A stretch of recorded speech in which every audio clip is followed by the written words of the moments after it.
This guy can talk, but he also loves to listen. This is The Golden Mean with Michael Golden. Wow, 2018. I'm already having difficulty thinking about what we'll be saying in 2019, but Happy New Year to everybody. I am so excited to welcome somebody today that I've wanted to have on the program for, I'd say, about a year. And I was joking with him earlier that it's been harder to get him on than some former U.S. senators and celebrities, World Series champs that have come on this program. And the reason is because he's so humble. He's a writer, an author, a thinker, and a dear friend to me, and somebody who makes my writing better. He's a real writer, and his name is Brad Herzog, and he also has his own imprint, a publishing company called Why Not Books. Eventually, after having many of his books published by other publishers, he and his wife, Amy Herzog, started their own imprint in Pacific Grove, California. And so, I look at the guy as sort of a Renaissance man. He was on Who Wants to Be a Millionaire years ago and did incredibly well. And there's a great story in there about how it impacted sales of one of his books that was out. And maybe we'll get to that later. But his name is Brad Herzog, and I'm thrilled that he took the time to do this, the first program of 2018. How are you out there in Pacific Grove? I'm great, Michael. Thanks for having me. With me being the first one of 2018, it can only go up from here. So it's a good start. There's that trademark humility. Well, here's the thing. I find it fascinating to talk to writers, even if it's over lunch one-on-one. It has nothing to do with this program because I consider myself a writer, but there's a hell of a lot of writers that I admire greatly, and I aspire to write quality stuff that at some point in the future will compare to theirs. And you're one of them. In fact, you were my editor of a few articles and certainly the book that we put out a few years ago together. So I want to quote you. Brad has this amazing TEDx talk where he doesn't just talk about writing, but he talks about the inspiration of writing, which is finding the ideas. If you haven't checked it out, by the way, it's you just Google Brad Herzog and TEDx and you can see the whole thing. I want to quote a few of things that you have said on that talk and in other interviews I've heard and have you expand on them a bit. I love where I heard you say, the act of pursuing creativity is a triumphant act, end quote. And you kind of talk about how you're not always going to be successful when you try to think about something new or put a new spin on it and write about it, but you can't let that get in the way of the hunt. Is that accurate? Yeah, that is.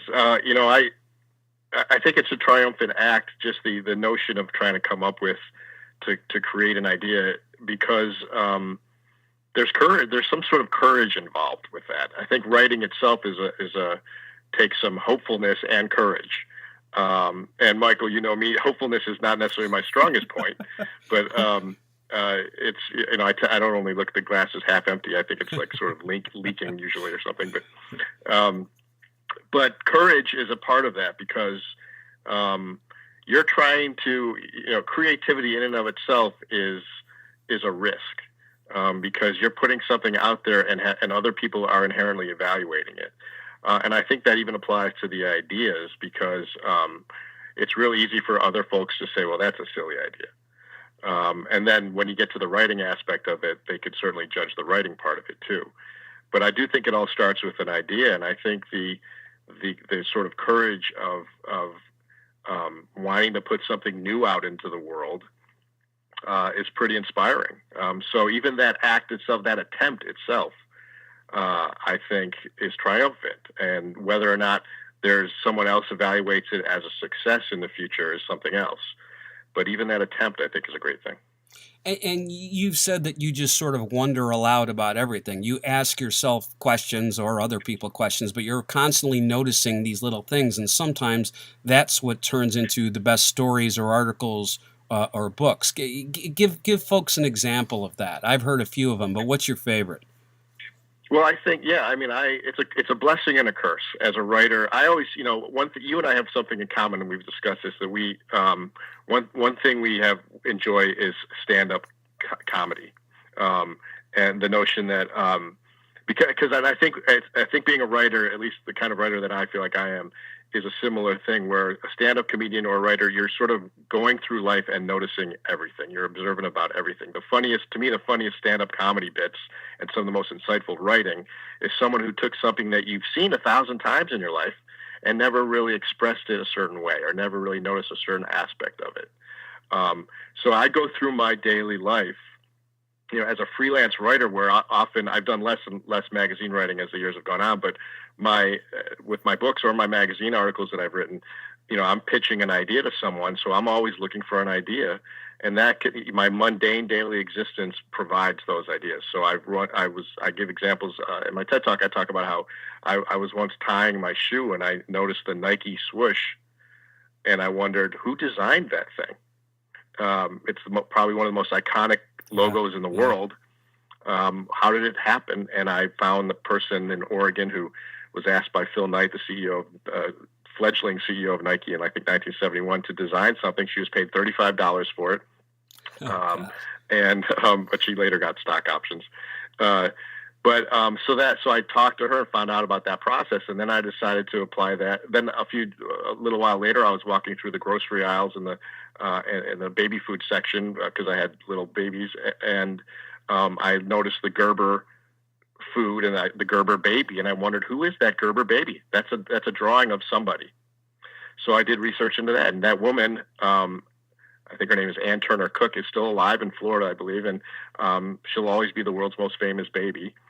So I found those two people, and then I applied that even further, and I wrote an article for a magazine about the origins of some of our most iconic advertising images throughout the years: the Michelin Man, the Morton Salt Girl, the NBC Peacock, that sort of thing. But this all started with me tying my shoe and walking through the grocery aisles and wondering out loud. And that's where I get some of my best ideas. But it is also a curse because you never give your brain a rest, really. But that's sort of the curse of the writer. And that's one of the interesting things about your writing career. That's why I call you a real writer. I mean, you've made a career out of this from the very beginning, from 25 years ago. And I think it's really interesting, too, that you have a broad array of subjects that you've written about, even books. You and Amy, your wife Amy, and your kids traveled the country in a Winnebago, and you wrote about cities like Harmony and Love, sort of virtuous named cities, and then you broke down and met people and talked about the stories of people's lives in those cities. But you've also written about sports. Like you just said, you've written about advertising. You've written about My Mantelpiece was a great book. I read it in 90 minutes on a flight to Connecticut about Carolyn Goodman, the civil rights activist who had actually an incredibly tragic life for people who don't know, beyond just losing her son in that terribly tragic multi-murder, I guess you would call it, in the South during the civil rights movement. So, and I'd love to hear you talk about Carolyn Goodman in that book, but talk about how you really... You have a diverse range of things that you write about. Is that one of those? Is that what you're sort of saying? Your mind never rests, and you kind of like looking for new things instead of specializing in one area. Yeah, that's a blessing and a curse too, I think, because people in the business will tell you, publishing businesses will tell you that it's very helpful to sort of brand yourself as something. And I never went that route. I've written, probably 30 plus children's books. I've written 3 American travel memoirs. I've written that civil rights memoir with Carolyn Goodman, where that's actually a foreword by Maya Angelou right before she died. I've written, all sorts of things: fiction, nonfiction, picture books, chapter books, 400-page books, 16-page books, board books for preschoolers. I mean, so I'm all over the map, which is nice in a creative sense that I don't feel like I get stale, but it's been a challenge in a professional sense because I think people who judge you like to brand you, just like people who, they're just like there are maybe television actors who get branded as something, and often that's helpful to their career, often it's harmful to their career. I think people like to do that with writers too, and they like to think that this writer has an audience. So here I have 40 plus books, but it's in all sorts of genres and reading levels. So when I'm trying to get a new literary agent, for example, they have a tough time pigeonholing me. So that's the challenge part of it. But the great part of it is that I can try to write about whatever interests me. So I have, I have another children's book coming out next spring, I think, from Sleeping Bear Press in Michigan, and it's an alphabet book, and I've written about 15 of these alphabet picture books for rhyming alphabet books for kids. And this one's called W is for Welcome, a celebration of America's diversity. It's all about celebrating the immigrants, the challenges and accomplishments of immigrants. And I felt like it was a timely thing, and I pitched it, and they were happy to do it. So I just get to do that. So that's the great thing about sort of having an open door policy to ideas and genres in my career. But it's also, it would have been nice if I started out being like the guy who writes, the books about wizards and then making a mint off of that. That would have been nice.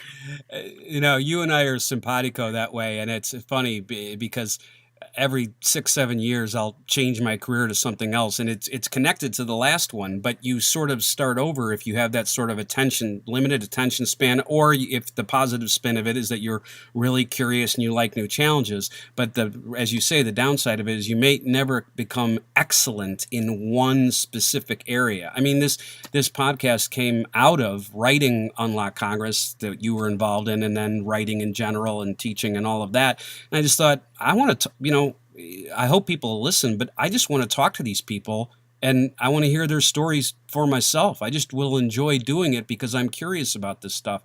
I also should tell folks, I probably should have started with this. Brad and I knew each other when we were teenagers.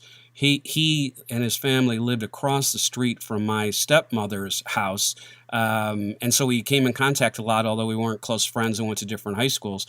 And then we got reconnected when I reached out to him for advice 4 years ago, almost, about the book that I had already started writing, and that led to us being reconnected and to many visits to Pacific Grove and becoming friends with Brad and Amy and their kids. So it's sort of like all this stuff comes full circle. Let's go back to My Mantelpiece for a second. The book you wrote, that memoir of Carolyn Goodman. It seems even more timely now because of what our country has gone through over the last year and a half. But talk about, it's hard to capsulize because she had such an incredible life. But talk about what that book is about and what the experience was like writing it with her. Yeah, I first met Carolyn Goodman in, I think it was 1997. Actually, this is a really good example of how some writing projects often turn into other writing projects. Just like what you were saying, some of your careers turn into other careers. That book that I wrote, my first travel memoir, when my wife Amy and I took a year-long trip around the country right after we got married, mainly in 1996. And I ended up writing a book called States of Mind about these tiny little towns named after virtues: Hope, Mississippi, and Harmony, California; Wisdom, Montana; Justice, West Virginia. Searching for those virtues in those places. It's called States of Mind, which has actually just been republished through Why Not Books, our little imprint. Yes. And one of those towns was Hope, Mississippi, which is right next to Philadelphia, Mississippi, where the three civil rights workers, Schwerner, Cheney, and Goodman, were murdered in 1964 during Freedom Summer when they were trying to register African-American voters in Mississippi. The movie Mississippi Burning was loosely based on that, or a fictionalized account of that tragedy. So I learned all about that, and I discovered that Carolyn Goodman, Andy Goodman, one of the victims, Andy Goodman was 20 years old. He was one of the victims. His mother, Carolyn Goodman, was a Cornell University graduate, as was Mickey Schwerner, one of the victims. I am an alumnus of Cornell University. I've written for the Alumni magazine for 25 years now.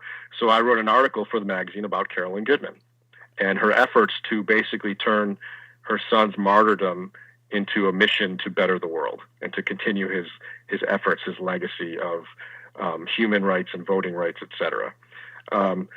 She really liked the article, and then a few years later, she asked me if I would co-author her memoirs with her.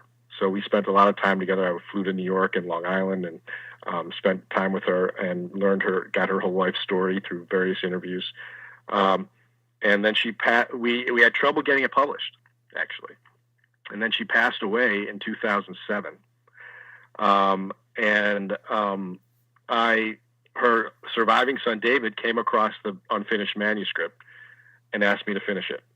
And so I did, Wow. and we published it in 2014 under Why Not Books, our imprint, on the 50th anniversary of Freedom Summer. And it's a book about the tragic life that she had leading up to the most horrific tragedy in her life, her son's murder, and then the empowering stuff she did afterwards. It's a sad book. It's also a very inspiring book. But that sort of was a process of how that happened. One thing leads to another. And I'm very proud of the book. I'm proud of that I've written some silly books and silly magazine articles, but I'm proud to do some important stuff once in a while. And I think that's one of them. It's a great book. Like I said, I just read it all in one sitting, and especially for a memoir written like that, it was sort of a biography almost. It's a page turner in sort of in the way that a novel is. And she had a fascinating life and was very sincere in telling her story, and so were you. My two favorite parts of that book, actually, one is that there's a story she tells of when she was 83 years old. She got arrested protesting the murder of an unarmed man by police officers in New York City, and she got hauled off into the paddy wagon or whatever you call it with a bunch of other elderly protesters. And she said that it was very loose. They were loosely handcuffed because what did it matter? It would be like the slowest escape in prison history. But she also said that how her son found out. Her son told me how she found out. He was at his office and he found out that she was arrested. Someone came breathlessly running into his office saying, "Your mother just was on TV. She just got arrested." And his response was, "Yeah, that happens from time to time." I think that's the kind of person she was. And at the very end, near the end of the book, she says this great quote that I always think of, where she said another elderly friend of hers said, she asked her friend, "What do you do all day?" And the friend said, "Nothing. What is there to do?" And Carolyn couldn't believe that. She said, "What is there to do? I keep thinking every day, what else is there that I can do? There's not enough time in the day to do things." And that was her philosophy of life. And it's something that's probably good for all of us to remember. You and I are roughly pretty much the same age. And so we didn't live through the 60s. We were born in the 60s. And a lot of the book is about what happened then with civil rights and her son and all of that. And you and I have sat and talked about politics many times. I had passionate discussions about it. And I don't want to go into politics too much, but because you wrote My Mantelpiece and sort of experienced through telling Carolyn's story what it was like when there was all that enormous racial strife and advancement, especially in the 60s. Do you ever think about that book and her life in the context of what's going now and the divisions that the elections have wrought over the last year and a half in this country? Yeah, I don't mean to make this come out the wrong way, but she's probably glad she's not alive right now, because she would just be apoplectic about what's going on. She started 2 years after her son Andy's death. She and her husband Bobby started the Andrew Goodman Foundation, which is still going on 50 some years later, and they're devoted to human rights and especially voting rights. And those are two things under attack right now, in my opinion, and a lot of people's opinion. And so they're fighting the good fight. But I think she would be she would be motivated and also really angry about what's going on right now. So I think as I am, but I think that we need people like her who are fearless to continue the fight, because you have to be particularly fearless right now, because we have a president who's actually attacking by tweet individual citizens, and using and truth is under attack right now too. So I think the fearlessness that she displayed throughout her life is something that a lot of us need to display right now, and that goes for writers too. I know a bunch of writers, some of whom are friends of mine, who are fearlessly doing things and saying things without regard for their sales. Now it helps if you're Stephen King and you don't have to really worry about sales, right? But he's saying stuff, and J.K. Rowling is saying stuff, and Ellen Hopkins, this other author, is saying stuff, and I, who has to worry a lot about sales and at least trying to say stuff. But I think that fearlessness is necessary, and whether you're George Clooney or Stephen King or whoever you are. It's interesting you say that, because I just finished Jonathan Franzen's novel Purity, and even though it's, I think, published 2.5 years ago, a lot of it goes into the sort of leaking and secrets and the web, and just how secretive and how transparent at the same time our culture has become because of technology. And it's just a recurring theme, and you could tell that it was intentional. Let me ask you 2 more questions about writing, and then I actually want to talk about one of your children's books. So sort of a children's sports book that is a lighter subject, but it's an iteration of one of my favorite stories and non-fiction books of all time. Before we get to that, though, I want to quote you again. Back to the sort of ideation and finding ideas to write about, you said, don't jump the gun on your idea. Let it percolate a little bit. Find the real story. And then shortly after that, you said, often it takes a little bit of patience. That's part of the creative process. This struck a chord with me because I don't have that. I aspire to have that patience. And sometimes I'll get an idea and, I'll write an article and I'll post it the next day. Now, a lot of, writers do that, and especially when it comes to politics. But that really struck a chord with me because often you leave out angles or you roll over angles. And I think that's a really interesting thing that you talk about. And I think it actually expands to outside of writing. But it sort of expand on that a little bit about what you meant and how you learned that lesson. Yeah, I think, when I was, my early part of my career, especially when I was trying to convince magazine editors that my idea was good for a magazine, timing is a huge part of that. So there's 2 aspects. One is that when you're creating a story, you're conceiving it, you're developing it, and then you're conveying it. And all 3 of those have to be well timed. And that's part of it. So, for example, I remember reading a long time ago, more than 20 years ago, that about Jackie Robinson's first minor league baseball game. Everyone some people know about his first major league game, where I think he went maybe 1 for 4 or 0 for 4, and it wasn't very exciting. But his first minor league baseball game a year earlier in 1946, I think April 1946, for the Montreal Royals. It was in New Jersey. There were 50,000 people there. I can't remember the exact details of his box score, but it was something like 4 for 5 with a homer, a double, 3 runs, 2 RBIs, and a stolen base, something like that.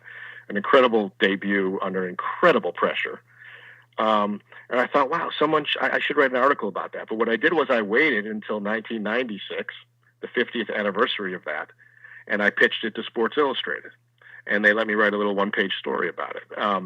So the timing was what got that story in there. If it was the 48th anniversary, I don't think they would have done it.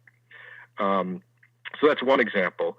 But also something maybe happens in the news where you have a story that you were holding that is perfectly timed for that moment. Mm-hmm. One of the first stories I ever wrote was about there was a friend of my family from Highland Park, Illinois. Where they had the 3rd surviving set of quintuplets ever in North America. Back in 1972, they were born. Back then, it was a huge story. 9 days of front page news in the Chicago Tribune, and he was a Cornell University graduate. I thought, that'll be a good story for Cornell magazine. But what was the modern hook? I mean, this happened in 1972. But then the Kahi, I think, family in Iowa had septuplets, and suddenly multiple births were headlines again. And I thought, this is the time to pitch that story. So I pitched it to Cornell magazine and let me write a little story about it. So those are 2 examples that just sort of popped in my mind from years ago. But how you have to wait for the right moment or the right way to convey an angle of a story, the right way to decide how to write it. When I found out that there were professional miniature golfers out there, which I thought was so funny that it should be a magazine article, I still had to figure out a way to write the story, make it compelling. And so what I did was I actually tried to compete in the Masters of Miniature Golf in Myrtle Beach, South Carolina. And I made it a first-person sort of Walter Mitty account of that experience. I love this story. It was my way of conveying the story in a funny way, showing how good these golfers were it ended up showing how bad I was compared to them. There were 31 golfers in the tournament, including 2 grandparents on vacation in Myrtle Beach, and I finished 31st. It was a humiliating experience, but one of the best stories I've ever written. Correct me if I'm wrong. Didn't you get a hole-in-one on the first 2 holes and all of a sudden have hopes that you were going to beat these pros who were doing this all the time? Yeah, I thought, I forget the story. I'm going to win this thing. But it didn't turn out. After 72 holes, I came crashing down to reality. Yeah. The perfect segue for my last question, which is moving over to this amazing book that you turned into a kid's book. So the book I read many years ago is called The Greatest Game Ever Played by Mark Frost. And at the time, maybe still, if I think of all the books I've read and the one I've enjoyed the most, it's possibly that book. Not just because I love golf and played competitively when I was younger and followed the tour and all of that. It's about so many things. It's for people to know, it's about the 1919 U.S. Open, in which a 21-year-old amateur, Francis Ouimet, went up against. It's so many things, but he ends up going up against his idol, Harry Vardon, the English golfer, professional golfer who'd won all these titles and that Francis had met as a kid. And I won't spoil it for people, but you can read about this competition. But it's also about Francis, who grew up in Brookline, Massachusetts, right across the street from where they played this U.S. Open at Brookline, and about it's a father-son story. And I've heard you talk about it passionately too. You turned this into a kid's book called Francis and Eddie, and a lot about the relationship between Francis, the 21-year-old player, and Eddie, who was this little kid, far shorter and younger than the other caddies, who caddied for Francis, and that relationship and friendship that became a lifelong friendship was part of all this. So how did you turn this into a kid's book, and talk about why you think it was still remains such an inspiring story?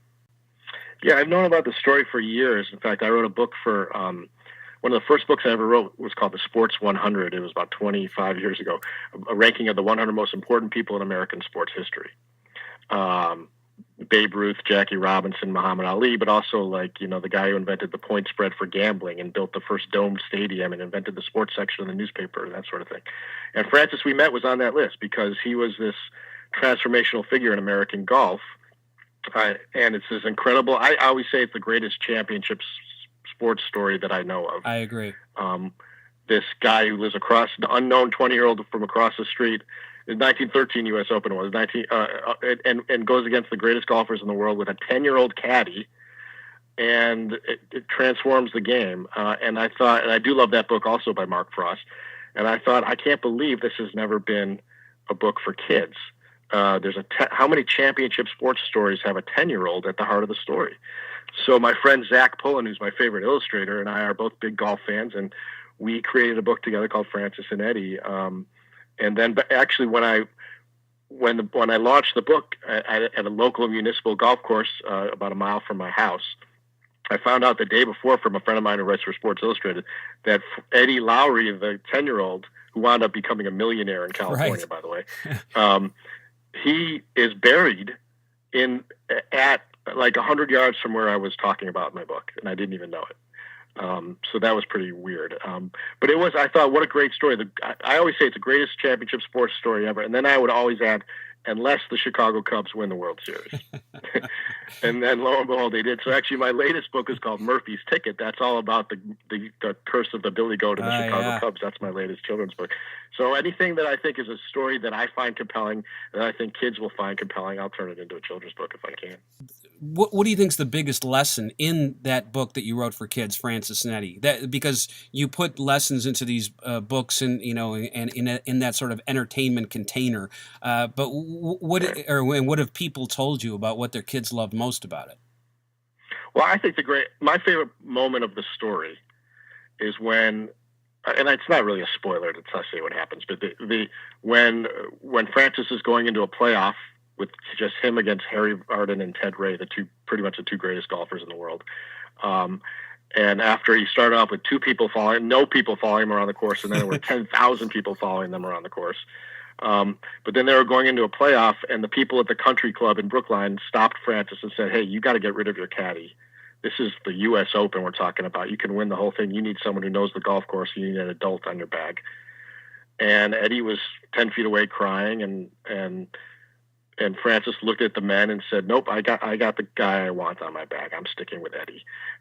And I think that moment of loyalty and nobility really encapsulates much of the story. And I think it's a great lesson for kids. It's a great lesson for adults, that to do the right thing, to think outside of yourself a little bit sometimes, to stick with someone who stuck with you. And I think that's the best moment. And I think that's really the gist of the story. Last question.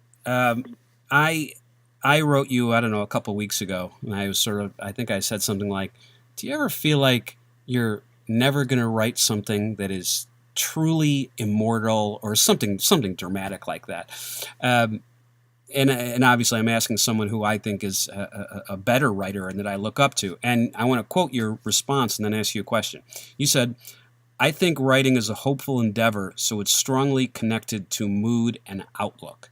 End quote. So the name of this program, as you know, I think you were part of me naming it, the Golden Mean, that sort of philosophical principle elevated by the Greeks about finding balance between extremes and deficiency. And so it's sort of a two-part question. You started as a writer shortly after college and have made it a career now for more than 25 years. And in that answer, you talked about connected to mood and outlook. And I know you well enough to know that part of that is, look, you got to be in the right frame of mind to write, or for that matter, to do anything positive and create. What would you tell young writers, or even young people starting their careers, about finding that balance, about finding inspiration, but managing it in a way that, you're enjoying it while you're doing it? Yeah, I think it's the toughest part of writing, or being a writer, because, there's all types of people out there. You and I have we've talked about this between my wife Amy and me, where she's the Paul McCartney saying it's getting better all the time, and I'm John Lennon saying it couldn't get much worse. And that's sort of often my mood and outlook. I draw from that sometimes, but that's general. That's more of a general outlook. But mood also is more of a temporary thing. And if you're not inspired to sit down and write, and by the way, writing itself is often a small percentage of what I have to do as a writer. I have to pitch stories. I have to visit elementary schools as a guest author. I have to do research, etc. But if you're not in the mood to sort of sit down and write, then I don't see how it's done, or at least done well. I'm not one of those writers who says, "Yeah, I write from 8 to 12 every morning," because I have to be in the right frame of mind. So like right now, actually, as we're speaking, I feel a little burned out as a writer right now. And the last few months even, I haven't done much because I haven't really felt it, and I need to sort of re-energize. So like what I've been doing the last few days is I've been reorganizing my dad's old coin collection. I always want to be productive, and sometimes I'll do that, and then I'll be in the shower and an idea will come to me. And then I'll start writing or something. But I really feel like it has to be an organic thing. And I guess that brings us back to that notion of patience, that not only a story idea that you have to have patience for, but your own internal energy. You have to be patient and make sure that's coming and coming from the right angle and in the right moment as well. And so it's always a challenge. How have you and Amy, you have two great boys, two great sons. How have you guys sort of found the balance? I mean, you've traveled the country and written. You had some ups and downs 2 years ago with politically writing a very principled book about Donald Trump when he ran for president, and there was some fallout there, but you guys bounded back even stronger, both of you. How have you tried to find that mean in your life, between creating and achieving and also enjoying the ride, for lack of a more original term? Yeah, I guess that's the balance too, that we purposely have chosen not to be on some sort of fast track. We chose to move from Chicago to a small town in California. We have a big sign hanging up in our kitchen that says "Simplify." And that's sort of our philosophy in many ways. Not that we don't work hard, but we want to make sure that work isn't everything. But that's always a balance between work and play, and being able to afford things and not being able to afford things. So I think it's sort of an outlook that we've tried to impart to our kids. My eldest son, Luke, is a writer too. He's published a couple of fantasy novels. He's now 17. It's incredible. And I think we've been trying to impart that notion of be creative, work hard, but also, keep the big picture in mind as well. Well, this is my chance to say publicly, as far as it goes, that I am so grateful to you and Amy for not just guiding me when I asked for advice a few years ago, but for co-publishing the book, for being an amazing editor, and both of you friends the last few years. I think that this program and this exercise we're doing right now is an indirect product of me calling you that day. I remember right where I was standing talking to you and what it grew into when I was just actually seeking a little advice. And 3 years later, we partnered on a few of these things, and I hope we'll continue to. So I want to thank you guys for all of that. Brad went over every page of my book with me in person in Pacific Grove. It was a brutally tedious 3 days for me, and I would say probably 150% for him as tedious. So, but I want to thank you for all that and for finally coming on to do this. I know you don't like to draw a lot of attention to yourself, especially when it comes to writing. You let your writing speak for itself, but I find it fascinating to talk to writers, especially ones that I love, and you're one of them. Thank you for doing this, Brad. Thank you, Michael. I'm proud of being part of that book, and that's really all it's about. You try to create something that you're proud of. Yeah, no, you guys are a meaningful relationship in this life, and I'm very thankful for it. So thanks for coming on, and until the next time I see you in Pacific Grove, talk to you over email and text. I want to thank Jeff Zaffron and Rick Butler and Jimmy Fishbein, Suzanne Weinstein Roberts' beautiful voice you hear on the way into this program. All of them do this stuff gratis just because they like being a part of this, and that makes me thankful too. Talk to you all soon on the Golden Mean.